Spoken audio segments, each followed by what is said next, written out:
ఒక్కసార్లు భూమిని చుట్టి క్షత్రియ వంశాన్ని తుడిచిపెట్టిన గండ్రగొడ్డలి ఇప్పుడు ఆ గొడ్డలి లక్ష్యం అయోధ్య రాజకుమారుడు. తండ్రిని చంపిన కార్తవీర్యార్జునుడి పగతో పరశురాముడు ప్రతిజ్ఞ చేశాడు క్షత్రియులే ఉండకూడదని. మరి ఇప్పుడు సీతతో వస్తున్న ఈ క్షత్రియ యువకుడు ఎవరు?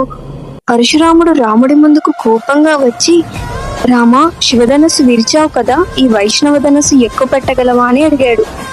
ఒకవైపు పగ, మరోవైపు ధర్మం. క్షత్రియులను నాశనం చేసిన ఆవేశం రాముడి శాంతాన్ని గెలవగలదా? పగ వల్ల గెలిచేది లేదు, క్షమ వల్లే యుగాలు మారుతాయి. నిజమైన పవర్ కోపంలో కాదు, కంట్రోల్లో ఉంది. రాముడు ధనస్సు ఎక్కువ పెడతాడా?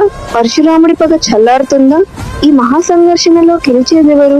తెలుసుకోవాలంటే ఫాలో కొట్టండి. నెక్స్ట్ ఎపిసోడ్ మిస్ కావద్దు.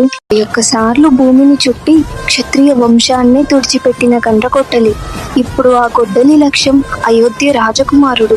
తండ్రిని చంపిన కార్తవీర్యార్జునుడి పగతో పరశురాముడు ప్రతిజ్ఞ చేశాడు క్షత్రియులే ఉండకూడదని. మరి ఇప్పుడు సీతతో వస్తున్న ఈ క్షత్రియ యువకుడు ఎవరు?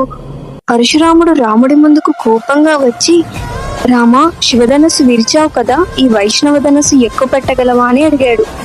ఒకవైపు పగ, మరోవైపు ధర్మం.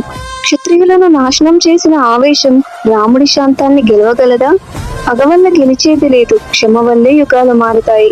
నిజమైన పవర్ కోపంలో కాదు, కంట్రోల్లో ఉంది. రాముడు ధనస్సు ఎక్కువ పెడతాడా?